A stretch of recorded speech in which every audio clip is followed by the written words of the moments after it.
All right, and we're back for another episode of Inside Sports Fantasy Football. It's Gerald Glassford coming right back at you here from Inside Sports Fantasy Football, the Lakers Fast Break podcast, and of course, Pop Culture Cosmos. I want to thank you so much for listening to all of our shows, and I hope everyone had a great Thanksgiving, an awesome weekend, and also terrific shopping as well. But it's another great podcast we got lined up for you today. Also want to thank our listeners of the Cuyahoga Valley Radio Network. Thank you so much for being part of Inside Sports Fantasy Football. And I've got a great guest once again. He is back. He is our man from Inside Sports. You got to check out everything that's going on today at Inside Sports on Facebook. Also at Chris L Sports on Twitter. It is my good friend.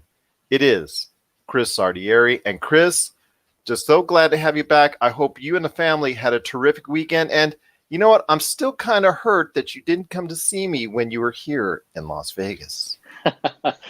Thank you for having me, Gerald. Happy belated Thanksgiving. Didn't want to bother you too much, and we were headed to the Hoover Dam and the usual tourist spots, so I figured I'd spare you the agony being a local. You know, kind of like here in LA. I don't want to go see the Hollywood Boulevard sights and sounds, the stars, the Walk of Fame, you name it. So figure I'd let you be and spare you. Well, that's okay. Around the time that you were here in Vegas, I had gauze in my mouth, so I probably would have just been able to say, "Oh, Chris, what are you going to?" So that wouldn't have sounded too good. So there you go. Yeah, probably would have scared my kids for their inevitable future wisdom teeth being pulled, right? Exactly. So yes, your kids would have had a really poor perception of me, and you know that's not good for your family. Let's just put that image out of your head right now. So it was a great weekend in football, my friend. The playoffs are now here in virtually all, if not all, fantasy leagues. So it is definitely, the money is on the line, so to speak, even in all the playoffs. You know, for free, you could say, if you're one of the free leagues, the money is on the line, as far as a veritable fashion. But for a lot of leagues, actually, the money, the cashola is on the line, legit, because the playoffs are now here. And for many, they all started this past weekend with Week 13 in the NFL. Before we go ahead and talk about some of the issues that we really need to discuss and your return to the doghouse, I want to hear your thoughts on some of the impressions that you got with some of the fantasy performances that were done over the course of NFL's Week 13. Oh, I'll tell you one, because this guy was on my bench and it had to do with one of the most surprising games of Week 13. Devontae Parker, clearly Ryan Fitzpatrick's got a nice little bond going with him. In my particular league, he scored north of 30 points. I had someone else in the flex, Jarvis Landry, who previously had done well against the Steelers, but as we all know, the Baker Mayfield and Freddie Kitchens marriage was not made in heaven. So he really stood out to me. And I think the fact, too, rebounding, not necessarily surprising, but I think it might bode well for teams in the playoffs, is that Jared Goff and Cooper Kupp's hooked up again. So another thing to keep an eye on there if you need a quarterback to play, and we'll talk about this later. Looks like Goff's getting his footing back. We'll see this week against the Seahawks. And then, too, I think I really think kind of disappointing, and especially today with the news of Ron Rivera being fired, Christian McCaffrey, I really expected more of him. But on the flip side, two big surprises in the Redskins backfield, both 100-plus yard rushers, and Darius Geis and the seemingly ageless Adrian Peterson ran all over the Carolina defense. Those are three actually big surprises in that game. Well, I'll tell you what, my friend, I have been on a roll. I'm now 7 games on a hot streak right now, 7 games in a row.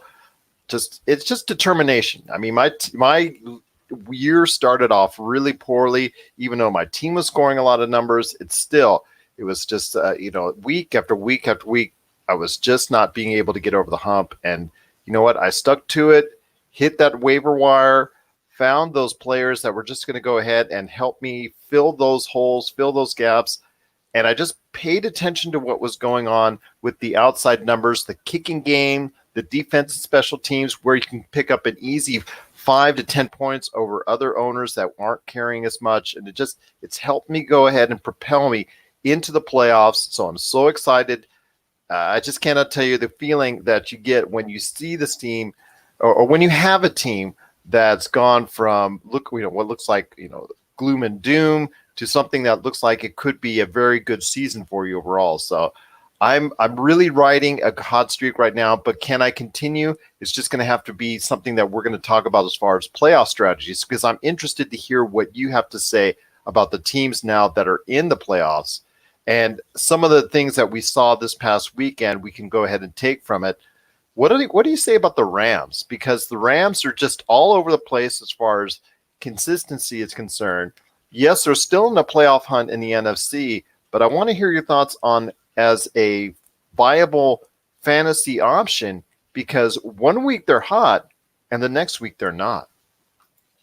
Yeah, I definitely agree. I think with this week, while there may be better quarterback options out there, I think you could do a lot worse than Goff, as I had mentioned earlier. The Rams' backs are going to be up against the wall. It's going to be a key Sunday night game against the Seahawks. And frankly, the first time they played Seattle on Thursday Night Football early in the season, they're a Greg Zuerlein miss away from winning that game, and a key penalty and a turnover kind of turned that game around. And honestly, Goff didn't have a half bad game. I feel like the offense is in a little bit better of a rhythm. Todd Gurley seems to have showed up. He scored again this past Sunday. As he goes, so do the Rams. You're looking to stream a tight end. Keep your eye on Tyler Higbee. It seems like Goff has now started favoring him over Everett. That might be someone you want to pick up this week. And on top of that, the Seahawks defense was far from impressive against Kirk Cousins. That's another discussion for another day. But the Vikings clearly had their chance to win that game and lit up that defense. So I do feel they can be scored upon. But because you see them all over the place when they're having one week when they just can't seem to score anything. And then the next, like you said, Todd Gurley, who is on my team, and I did benefit from having him in the starting lineup this past weekend, played very well, almost 100 yards, a touchdown, got you the points. He did what you needed him to do, in essence, and did what I thought was going to be done back when I drafted him so high back early, back when we were going ahead and having the drafts and all that. So we're seeing these things from the LA Rams as far as consistency that's kind of scary. So be warned out there as far as playoff contenders are concerned. I mean, they're playing against Seattle, so they're not playing against they're not playing against chopped liver this weekend. They're playing against a top quality team in Seattle. So at least it's a home game. But I'll tell you what, it's something to be concerned about if you want to go ahead and start those receivers, Todd Gurley, or even Jared Goff. Yeah, definitely. There's a potential for that there.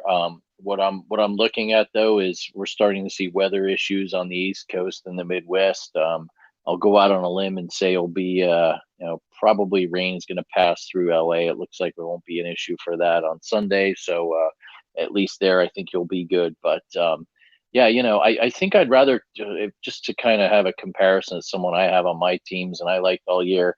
I think Goff's got a little bit more favorable matchup against the Seahawks than, say, a Kyler Murray would against the surprisingly resurgent Steelers defense, for instance, or even Derek Carr, another quarterback I own. With the way that I'm not saying the Titans are a great defense, but boy, do they like getting turnovers, and that's something you've got to be concerned about if you're thinking about starting Carr. So, like I said, you could do a lot worse, but I just happen to think in games like this, where there are real playoff implications. What we've seen this year is don't be surprised if it's a shootout.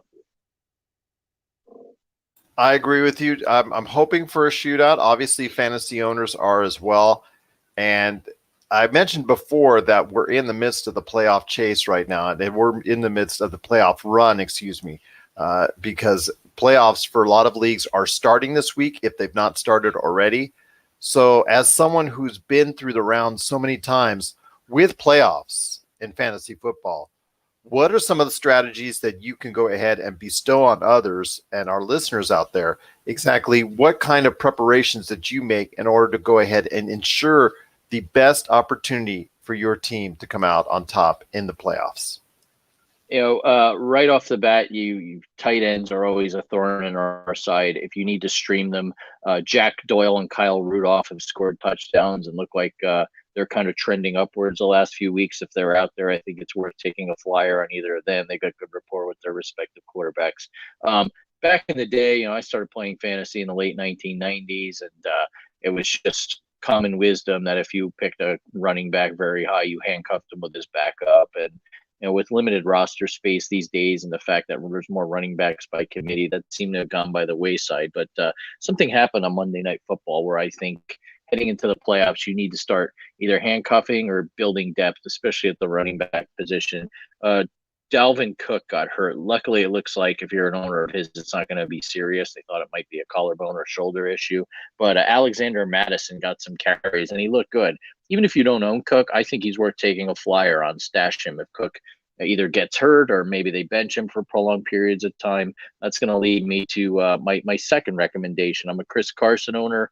Rashad Penny seems to be getting a lot of carries, looked phenomenal down the stretch last night.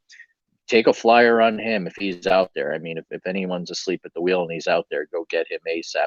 And then, too, even in San Francisco, I know Matt Breida's in, he's out, he's healthy, he's not.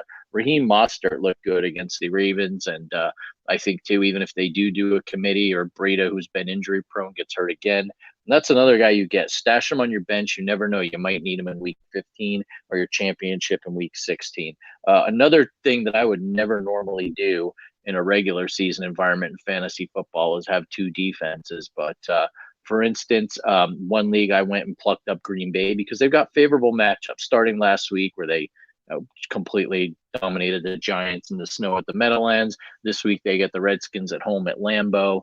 Another team that I like that I've stashed in another league, the Pittsburgh Steelers. They've got the Cardinals this week. They got a couple favorable matchups coming up. If you've got the roster spot and you've got a backup wide receiver who's not getting any targets, or maybe a running back that hasn't been doing much, stash a second defense, because if one of your defenses gets lit up and then you realize in week 15 they've got an unfavorable matchup, they're going up against an offensive juggernaut, it's going to be hard for you to go out there in waivers because people, you think they're savages now when it comes to regular season waiver wire. Wait until the playoffs. Those are a couple kind of unconventional type methods I like to utilize here. And then also, too, if you've got two good quarterbacks and you see someone put out there on waivers, or even, maybe as crazy as it sounds, Ryan Fitzpatrick, who's been playing well, or the resurrection of Andy Dalton came around again. If he happens to have a favorable matchup, maybe stash him on the bench. A few years back, I had Jimmy Garoppolo when he went on his brief run with the 49ers after being traded, and he put up some nice numbers to me and led me to the championship game. Someone else like that could emerge this season. I think it's worth keeping them on your bench for insurance. Once again, I'm talking to Chris Lardieri from Inside Sports. You got to check out what he's doing today at Chris L Sports on Twitter. You can also find him available today on LinkedIn, Instagram, Facebook, and so many other great outlets. Of course, he also helps run Inside Sports on Facebook. You got to check out what he's doing there as well. Well, my friend, it was a great weekend in the NFL, but I want to hear what's coming up this weekend because you had some great ideas already and great tips on how to prepare teams for the playoffs if they're there now, or if they're already go ahead and already one game in. So I cannot thank you enough for going ahead and sharing your playoff advice, because that's very sound. As someone who is in the fantasy football playoffs himself, I'm trying to go ahead and make sure that each and every member of my team and the matchup that they're against is the best that they can go ahead and output over what I have for the bench, making sure the waiver wire doesn't have someone I might want to go ahead and stash, like you were saying. So that's some great advice as well. I want to ask you this, my friend, though. Coming up, are there any favorable matchups this weekend you feel teams of fantasy football out there should take advantage of? Because this is a time of year, if you still get a matchup favorable to you in the fantasy football. In fact, there's some owners that are in the playoff chase, that are in the playoffs, that may not be paying attention to what's going on in their leagues. And that to me is disappointing, but it does happen. So I want to hear, my friend, are there any favorable matchups fantasy football team should exploit to go ahead and maybe pluck up some players or make sure they have them in the starting lineup? Yeah, I'm going to kind of go a little bit. People think I'm going off the rails here, given what they did last week. But the Philadelphia Eagles play the New York Giants on Monday Night Football, and I know it was a really disappointing loss, and it looks like they're fading in the NFC East race, and everyone's questioning Carson Wentz, but there's hope in the form of the atrocious New York Giants defense. And I think that if you're really in a bind for quarterback, you could do a lot worse than starting Carson Wentz. But the one guy I like at receiver, and he's kind of he's been banged up, but when he does play, he definitely helps that Eagles offense. Is Alshon Jeffrey, and I think he's going up against some just terrible cornerbacks that the Giants have, including DeAndre Baker, who's really struggled, the rookie out of Georgia. I think that's one receiver. If you're kind of down on the Eagles, take a contrarian view. I think you should play them. And then two, I think I do like anyone on the Packers against the Redskins. I know they played well against the Panthers, but I just think this is a team, the Packers, it's got a lot of momentum. You have anyone on the Packers offense, I think you start them. I really just think it was an aberration with what the Redskins did there. I'm actually quite shocked that Christian McCaffrey didn't do more against that defense. And I think too the Cowboys Bears game. I know it's another Thursday night affair. Cowboys really don't look good, and it looks like Jason Garrett's on his last legs. But I really, if you've got like an Amari Cooper, you've got an Ezekiel Elliott, even a Dak Prescott, I think you play them. Their backs are against the wall. I haven't been that impressed with the Bears defense this year, and just kind of the contrarian in me. I think you play your Cowboys because this is a team. I dare say that could easily win this division with a 7-9 or 8-8 record in the pretty poor NFC East. And I know they struggled against the Bills, but Bills have a darn good defense. They're really kind of one of the underrated stories this year in the NFL and fantasy football. So I don't have a lot of faith in Jason Garrett as a coach, but I do think this team has enormous talent. And I don't think because of two bad losses, you start benching your offensive Cowboy players. I like the quote that Jerry Jones gave in regards to Jason Garrett's status for 2019. He'll be a coach somewhere. It's a resounding vote. Exactly. That's like a backhanded compliment. And the only thing with backhanded compliments, sometimes they're so bad, they hit you so hard, it hurts so much. So I'll tell you what, that I don't know. It's one time somebody tried to give me a backhanded compliment like that. And I just told them, next time, can you take off your ring so it hurts a little bit less? But anyways, I digress. So I'll just tell you this, my friend. It's just the Cowboys are a play. I think even with Dak Prescott, I mean, you got 355 yards and 2 TDs last week. So that's a solid performance right there. And I think there will be some sort of desperation, even though they're first place in the NFC East. I still think they're acting out of desperation to go ahead and try and save the job of Jason Garrett. So you're going to see, I think, some good performances from them offensively. But I have a question for you for my team in a selfish fashion. I've got Deshaun Watson and Aaron Rodgers as two of my quarterbacks on my team. They both have what should be favorable matchups with Aaron Rodgers facing the Redskins and Deshaun Watson facing Denver. So you lay it on me, my friend. They're both actually should perform very well, but is there one way I should be leaning over the other? I don't think you could go wrong with either. If gun to my head, I were to pick one, I might say Watson just because I haven't looked at the weather forecast for Green Bay. Not that that would deter Rodgers, but they Didn't could get deter into him on Sunday. Yeah, exactly. But what could happen is they could just start getting if they get a lead early on the Redskins, they might just start playing ball control and pounding the ball with Jones and Williams out of the backfield. The thing I think with the Texans, A, they're playing indoors, and B, I don't know about you. Like I've streamed Duke Johnson a couple times this year, but I don't think they have a heck of a lot of running game, and they're going to have to throw the ball. But either way, I don't think you could go wrong. But judging by the way Watson performed against the Patriots defense on Sunday Night Football, I think he'll feast on a much weaker Broncos one. Fair enough. That's a good. I know it's a good situation to have, but we both have home games coming up this weekend against some favorable teams. So looking forward to that, and hopefully that won't be the difference between one and the other. But I'm expecting good things from each, and I don't think you can anyone that out there has that similar type of issue. If any of our listeners out there do, I don't think you're going to go wrong either which way. Yeah, you're gonna get your points. I don't think there'll be much variance between the two. So kudos to you for having such a dilemma. Well, exactly, and Drew Brees on the side, that doesn't hurt either. So that's Ooh, good. That's good. wow, Yes. Well, they were just excellent. on. That's problem is teams over the course of the season, they go ahead when Aaron Rodgers was struggling and Drew Brees was hurt, they dropped him. And you know what? You got to say to yourself, do you want to go ahead and pick those players up? They're going to clog up your bench now, but there could be a time going forward that they have proven themselves over the course of time. And they've helped me so far late in the season. I think I played Brees once and I played Aaron Rodgers twice. So it's helped me substantially over the course of the back end of the season, helped me to my winning ways. So that's a great thing right there for you. If you just got to go ahead and pay attention to the waiver wire, because you never know who's going to end up being there, and you never know what you can go ahead and do. So just keep on checking that waiver wire, even if you're going ahead and right now matching up in the playoffs, because you can never you just don't know who ends up there. You just don't know where everything falls in place, and if you have a high waiver slot, or even if you're patient enough and allowed to get that and are allowed to get them as a free agent, you know what? It can make all the difference in the world.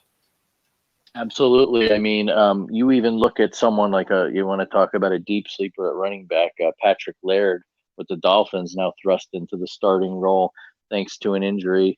That's someone right there. I think, does he look like a top tier NFL running back? No, not necessarily, but this is fantasy football, and he's going to get touches. And with the way that offense is playing, it's not as if you could just key on Ryan Fitz magic right now. And he's a starting running back, and you got to take that into account. It's not the flashiest team that always wins the title. It's a team that scores the most points. So remember that your team is very dynamic throughout the year, and the team you see right now in Week 14 might look a lot different from your team that potentially, hopefully, makes it to the championship in Week 16.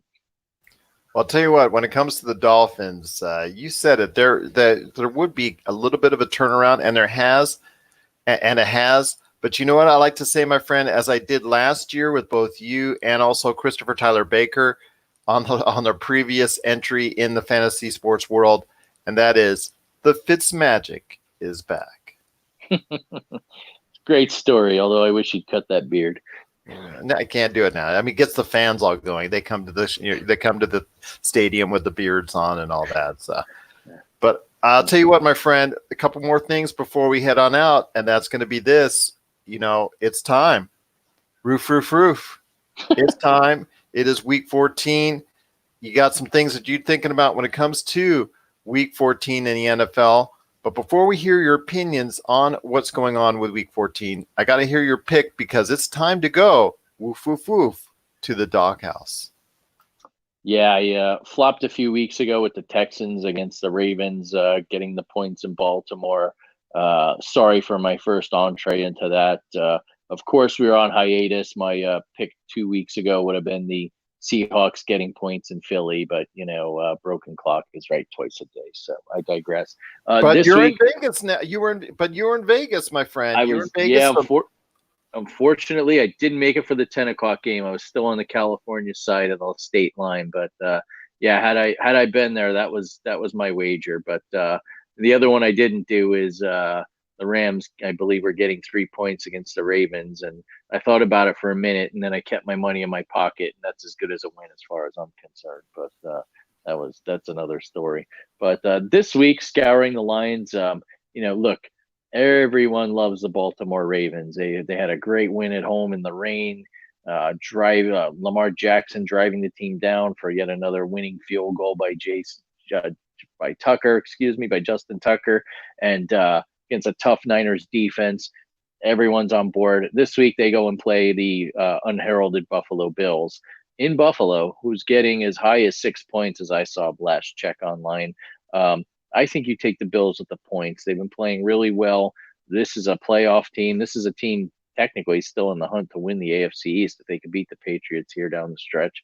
But I just like the way that defense is playing. Ed Oliver, the rookie out of Houston, is just a monster rushing the passer. If they can contain Jackson and try and make him throw to the wide receivers, I think that's the recipe to beat the Ravens. But what do I know? I'm just a armchair coach here in Southern California. What I do think is probably likely the Ravens win this game, but I could see it being low scoring, very similar to the way the 49ers attacked them on D this past Sunday. Pass rush, try and contain Jackson as much as possible. And maybe this game even comes down to a field goal. But 6 is a lot of points. And I think the Bills will at least keep this game within reach. That is my dog house pick of the week. There you go. Woof, woof, woof. All right. That's Chris Lardieri's pick of the week. If you have a question for him on his pick of the week and the doghouse, just got to go ahead and reach out to him at Chris L Sports on Twitter. And also as well, we do appreciate you listening to us on any one of the podcast formats and also our friends at Cuyahoga Valley Radio Network. I do want to mention, if you're listening to us on Apple Podcasts, please go ahead and give us that 5-star review. The more 5-star reviews that we get, we'll go ahead and be higher up on the food chain. And so more and more fantasy football fans can go ahead and get a taste of Inside Sports Fantasy Football. Well, my friend, it's been a great episode. I want to talk about one more thing before I want to hear your thoughts as we close out the show. And that is this. Has Father Time, and you're going to hear this on my mic right now, has Father Time tapped on the shoulder of Tom Brady? Because in the past 3-4 weeks, he's not looked nearly as good as what he once did even earlier this season. He did manage in the second half to perform a lot better, but that first half was atrocious for him and the Patriots. Is it a question of the Patriots offense, the players not being up to snuff, the offense not really going ahead and creating those mismatches out on the field? Or is it a case of Tom Brady just saying, hey, you know what? Or is it a case of Tom Brady's body just saying, you know what? I think it's time for you to see a better road down the head in retirement. I think it's both. The offense clearly misses Gronkowski. They don't have a tight end as a threat. Wide receivers have just been a revolving door this year. Antonio Brown was a major bust. Josh Gordon 2.0 was sent on his way. They traded for Mohamed Sanu. He hasn't done much. Rookie receivers like Jacoby Myers, not the law firm, hasn't panned out. Edelman's been dropping balls. But bigger picture from the physical side, and look, we've seen this the last few years. It's not a secret at this point. Anyone who watched the Super Bowl saw Brady cannot throw the deep ball anymore. Defenses know it, and I think this year they've schemed for that. Combined with the fact that there's really no deep threat, Edelman's more of a possession receiver. He'll get you 10, 15 yards down the field. He's not going to be burning anyone in the secondary. So it's almost this perfect storm. Do I think he's done as a quarterback? I never count this guy out. He's got more lives than a cat.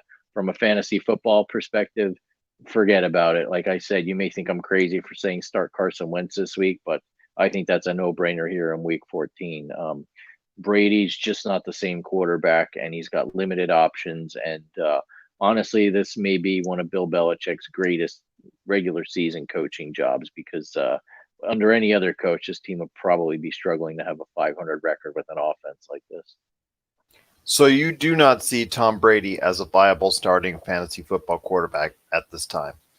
I do not. There are better options out there, and there are guys like you may call me crazy, but I would start Jared Goff over him, even given his struggles this year, issues with receivers and turnovers and so forth. So if you've got him on your team, keep him on your bench. You never know what can happen with injuries, but I don't think he's going to put up the points like a lot of other guys. I will say, if it's between him and Daniel Jones of the Giants, I'd start Brady. But at that point, your team's probably in a lot of trouble. And props to you for even making the playoffs with those two quarterbacks. Fair enough, my friend. Once again, it is Chris Lardieri from Chris L Sport. Once again, it's Chris Lardieri from Inside Sports. Catch him today on Twitter at Chris L Sports. All right, my friend. As we leave, the floor is now yours, my friend. Any last thoughts on the weekend coming up and the playoff chase and all that good stuff? Because the playoffs are now here for fantasy football team owners. And I wish everybody listening out there the best of luck in your playoff season. And hopefully it will be as successful as you wish it to be and a championship going forward. But my friend, any last thoughts on the way out? Definitely. So my son and I, we were in a league with dads and sons, and I was playing my friend Mike, who's in first place, with his son George, and we had last night we had Stephon Diggs, and he had Russell Wilson and Tyler Lockett, and I've been playing this game a long time, and I told my friend, well, according to the probabilities, it looks like you're going to win. Congratulations. Good luck to you here in the playoffs. And as soon as I saw Diggs get a nice run and fall a yard short of the goal line from a touchdown, I told my son, well, we're done, but it was a nice run, and we made some questionable lineup decisions and things like that we were second guessing. And then miraculous things happened. Russell Wilson tried to bat a ball down, and it got intercepted for a pick six. Lockett did absolutely nothing. Diggs got a few more targets and none in the second half, and we end up pulling the game out by 3 points. So a little bit of a kind of an ABC after school special for those of you who are old like me and remember these things. The moral of the story is, here in the playoffs, anything can happen. Strange things happen. I've had years where guys have, inched over the goal line on a replay, or, quarterbacks try and sneak the ball in and they don't get it. And that can make or break your playoff performance. So keep the faith. Don't worry too much. Don't keep looking at your phone and your Yahoo probability or whatever app you use for fantasy football on Sunday early afternoon. A lot can change. And I think the moral of the story is that a lot of times in the playoffs, we're stuck listening to Joe Tessitore and Booger while we're fantasy fate just hangs in the balance. And I guess that's not a good thing. But if you're still in it come Monday night, just mute your TV. Fair enough, my friend. Fair enough indeed. Well, it's just so great to having you on. Well, once again, it's just so great having you on the show. It is Chris Lardieri from Inside Sports. Got to catch him today. Say hello to him, and also share to him your thoughts on the fantasy football world at Chris L Sports on Twitter. It's just been a great time indeed. If you have any questions for us, it is at isfantasyfootball@yahoo.com, or also as well, inside at. I'm going to get this right now. At isfantasyfootball@yahoo.com. If you want to send us an email with your questions. Want to give a big thank you to Bill L., who sent in his movies, his top 10 movies of all time, and his list. Cannot thank him enough for going ahead and taking the time to doing so. If you want to go ahead and do so, I know I spoke to Josh from the Pop Culture Cosmos, but he wants to go ahead and extend it, so I'm agreeing with him. So if you want to send in your favorite 10 movies of all time, you can go ahead and do so anytime until the end of the year. We're more than happy to go ahead and add it to our big list of movies that are coming up. We're going to talk about in the month of January on the Pop Culture Cosmos. So go ahead and do that. But yes, cannot thank enough Bill L. for sending in that email to isfantasyfootball@yahoo.com. Or you can reach out to us today at Twitter, and that is Inside Sports FF on Twitter. That's at Inside Sports FF on Twitter. All right, my friend, it's been a great episode. Cannot thank you enough for being a part of it. Just tell you what, Chris, I'm so excited. We're in the playoffs for fantasy football. Aren't you hyped up too? Oh, I definitely am. I mean, one of my two teams made it, and that's all you can ask for. If you're still alive here down the stretch, this is when it gets good. It's very proverbial at times, but it's a brand new season and anything can happen. So do not think you can coast with your team. Pay attention to waivers, pay attention to your lineups, and keep your fingers crossed. Keep your fingers crossed indeed, but make smart, sound decisions. Keep on checking the weather like Chris said, and the best of luck to you and your fantasy football teams this weekend in the playoffs and going forward from all of us right here at Inside Sports Fantasy Football.